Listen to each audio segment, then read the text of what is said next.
Siekdama didinti paslaugų prieinamumą, biblioteka siūlo video medžiagą. Informacijos paieška EBSCO. Kas yra EBSCO? Tai tarpdisciplininių duomenų bazių paketas, kuriame mokslinės publikacijos pateikiamos įvairiomis pasaulio kalbomis. Kaip patekti į EBSCO aplinką? Interneto naršyklės adreso laukelyje suveskime bibliotekos adresą amb.lt. Pasirenkame paslaugos, pasirenkame duomenų bazės. Atvertame duomenų bazių sąraše surandame EBSCO Publishing. Prie EBSCO galime jungtis dviem būdais. Jeigu jungiatės iš bibliotekos kompiuterių, prašome naudokite kairiąją nuorodą. Tuomet jums nereikės slaptažodžio. Jeigu jungiatės nuotoliniu būdu, šiuo atveju jums reikės suvesti slaptažodį, tai yra Patron ID. Kur gauti Patron ID? Jį jums gali suteikti bibliotekos aptarnaujantis darbuotojas. Prisijungę prie EBSCO duomenų bazių, patenkame į titulinį puslapį. Pasirenkame EBSCO Host Web. Prieš mūsų akis atveriamas EBSCO duomenų bazių sąrašas, kuris yra išdėstytas abėcėlės tvarka. Paiešką galite vykdyti bet kurioje duomenų bazėje įtrauktoje į šį sąrašą. Pasirenkame duomenų bazę. Atsidaro paieškos langas. Į paieškos laukelį suveskime raktinius paieškos žodžius. Kritinis mąstymas.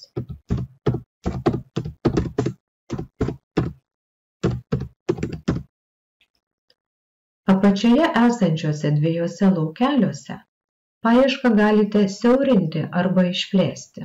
Tai jums padės padaryti loginiai operatoriai AND, OR, NOT. Pasirinkime NOT. Paieškos žodis propaganda. Tai reiškia, kad mes ieškosime straipsnių apie kritinį mąstymą išskyrus propagandą. Pasirenkame Search. Sistema sugeneravo 8 straipsnių rezultatų sąrašą.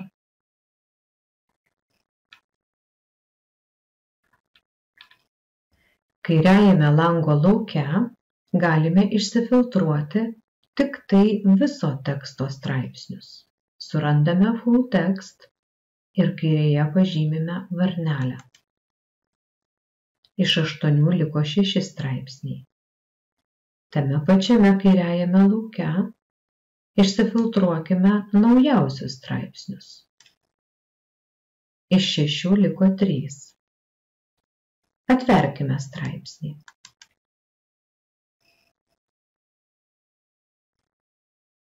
Prieš mūsų akis 49 puslapių apimties straipsnis, kurį mes galime išsisaugoti debesyse, atsispausdinti, atsisiųsti elektroniniu paštu. Norėdami grįžti į rezultatų sąrašą, viršutinėje mėlynoje juostoje, kairiajame kampe, pasirenkame Result List, rezultatų sąrašas. Atverkime kitą straipsnį.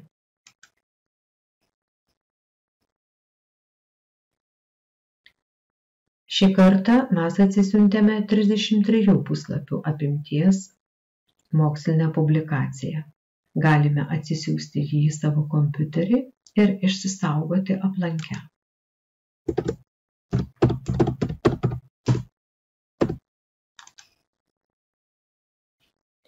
Galime atsispausdinti. Grįžtame į rezultatų sąrašą. Grįžtame į lango viršų. Pradėkime naują paiešką Mėlynoje juostoje pasirenkame New Search.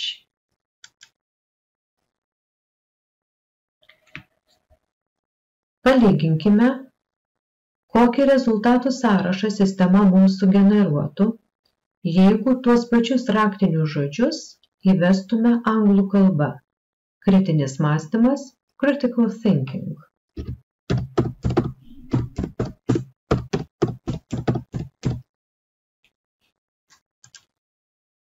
Ir loginis operatorius not, propaganda.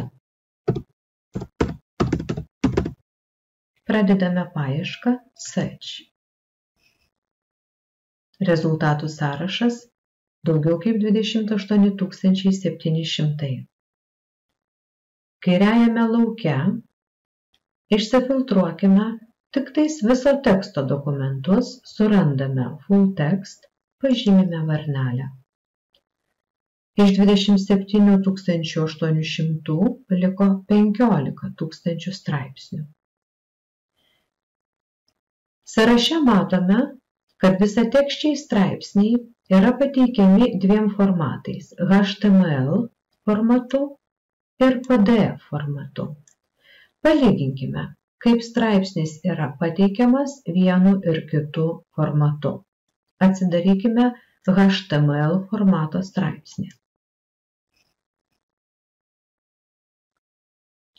HTML formato straipsniai turi dar vieną papildomą įrankių komplektą, kuris leidžia išklausyti straipsnį. Tai yra, čia yra pateikiamas straipsnio įrašas. Mes galime pasirinkti įrašo balsą. Pasirenkame Reading Voice, tai yra įrašo balsas. Mums duodamos 5 opcijos. Australų anglų kalba, britų anglų kalba moteriškas balsas Bridget, britų anglų kalba vyriškas balsas Hugh ir 2 opcijos Jungtinių Amerikos valstijų anglų kalbos Markas ir Paulas. Pasirinkime Bridget. Paleiskime įrašą.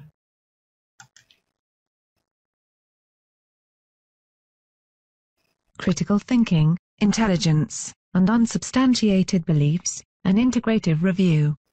Advisory. Stabdykime įrašą. Kokią papildomą mokymosi galimybę mes gauname dėka šių įrašų? Mes galime ne tik tai plėsti savo profesinius interesus, bet ir mokytis taisyklingos anglų kalbos. Grįžkime į rezultatų sąrašą, pasirenkame Result List. Ir atverkime tą patį straipsnį PDF formatu. PDF-inis formatas įrašo perklausos galimybės neturi. Grįžtame į rezultatų sąrašą. Kairiajame lauke suraskime Language kalbos. Išsifiltruokime straipsnius lenkų ir lietuvių kalba. Pasirenkame Language. Prieš mūsų akis atsiranda sąrašas tų kalbų, kuriomis mokslinių publikacijų pagal mūsų užduotus raktinius paieškos žodžius yra daugiausia. Tai yra anglų, ispanų, portugalų ir taip toliau. Nematome straipsnių lietuvių ir lenkų kalbomis. Todėl ieškome show more, ieškoti daugiau. Atsivėrusiame lange ieškome lietuvių ir lenkų kalbų. Lithuanian žymime varnele. Polish žymime varnele. Pasirenkame Update, tai yra atnaujinti rezultatų sąrašą pagal mūsų pasirinktas 2 straipsnių kalbas. Spaudžiame Update. Iš 15 000 straipsnių sistema mums paliko 30 straipsnių. Atverkime straipsnį lenkų kalba.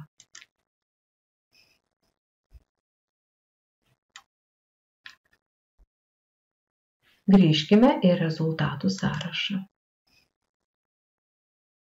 Grįžkime į lango viršų.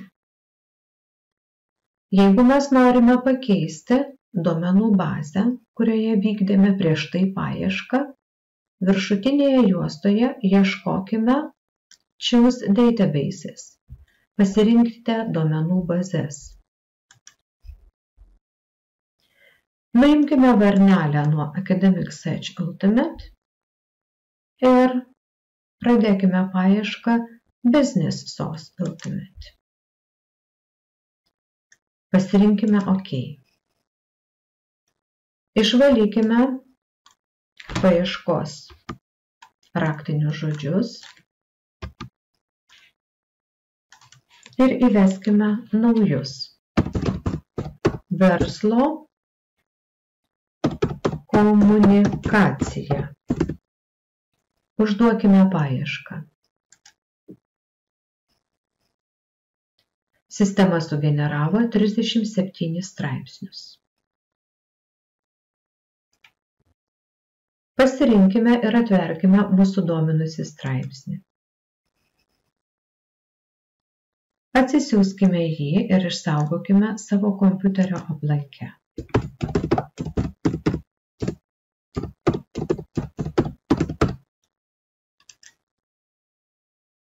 Grįžkime į rezultatų sąrašą.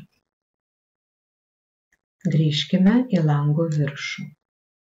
Baigę paiešką, tvarkingai atsijungime. Teisingas atsijungimas yra per komandą Exit. Išeiti. Pasirenkame Exit. Sėkmingai atsijungiame nuo EBSCO duomenų bazių. Jeigu turite papildomų klausimų, prašome kreipkitės į jūs aptarnaujančius bibliotekos darbuotojus. Sėkmingo naršymo EBSCO duomenų bazėse.